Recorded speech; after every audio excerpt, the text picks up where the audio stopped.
So today we're going to talk about the 13 colonies, and the time period we're talking about is 1660 to 1674.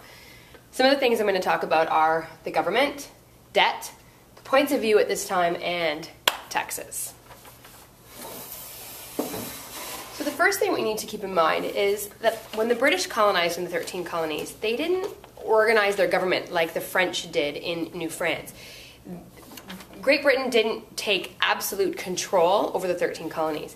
They did have representatives in the government, but they allowed them to govern themselves and to organize themselves and to have some control and some say in how the colonies were run.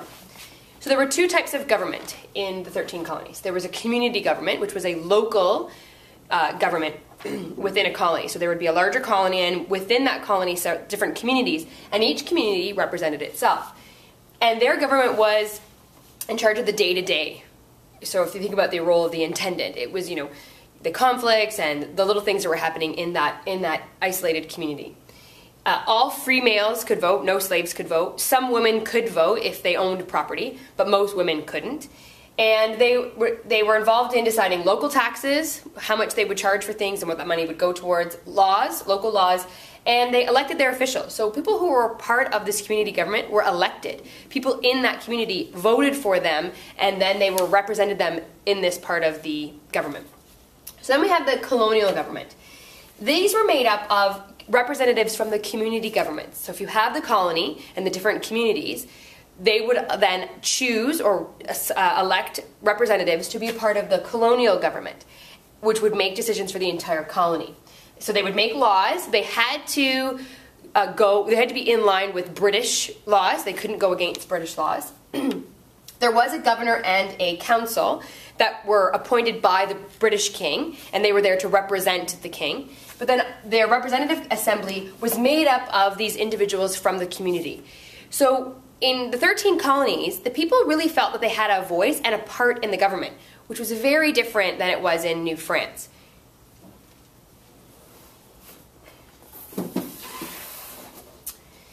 After the 7-Year War, in Great Britain fighting France in Europe and also fighting in North America and winning in North America, it cost a lot of money.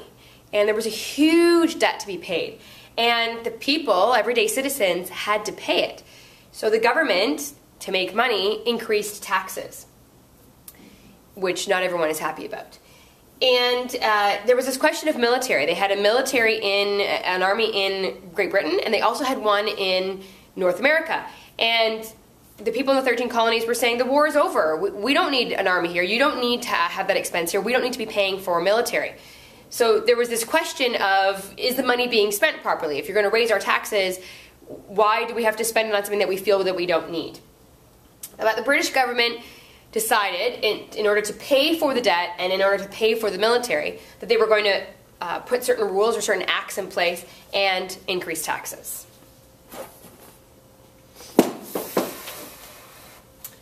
So, the Navigation Acts. The Navigation Acts basically talked about that British colonies had to trade with each other.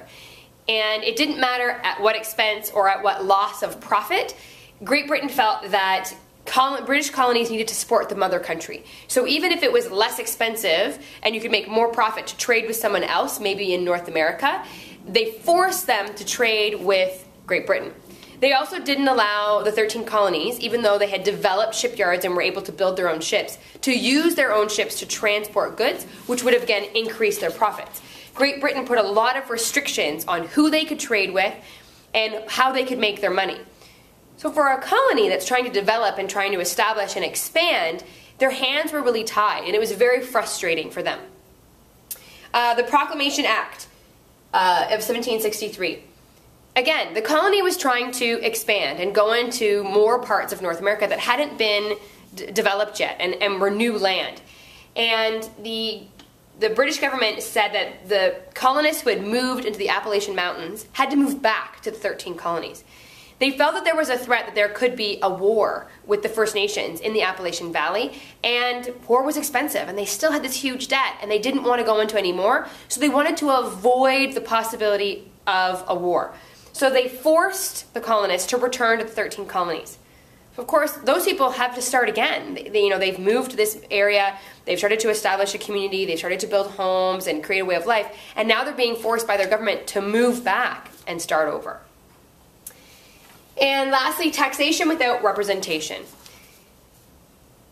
Remember, the people in the 13 colonies felt that they had a voice in their local government. They had a say in what laws and how money was being spent and how they were going to be taxed, and they felt they had representatives that represented them and their needs in the 13 colonies. The tax decisions and the act decisions were being made in Great Britain by the British government, where there was no representation from the 13 colonies. They couldn't elect someone that would be a part of that government who would speak for them. So they felt it was unfair that taxes were being raised in the 13 colonies without the opinion of the 13 colonies. And so conflict ensued. And as we discussed in class, many of these, the different taxes were the Sugar Act, the Stamp Act, the Townsend Act, the Tea Act, and then the Intolerable Acts.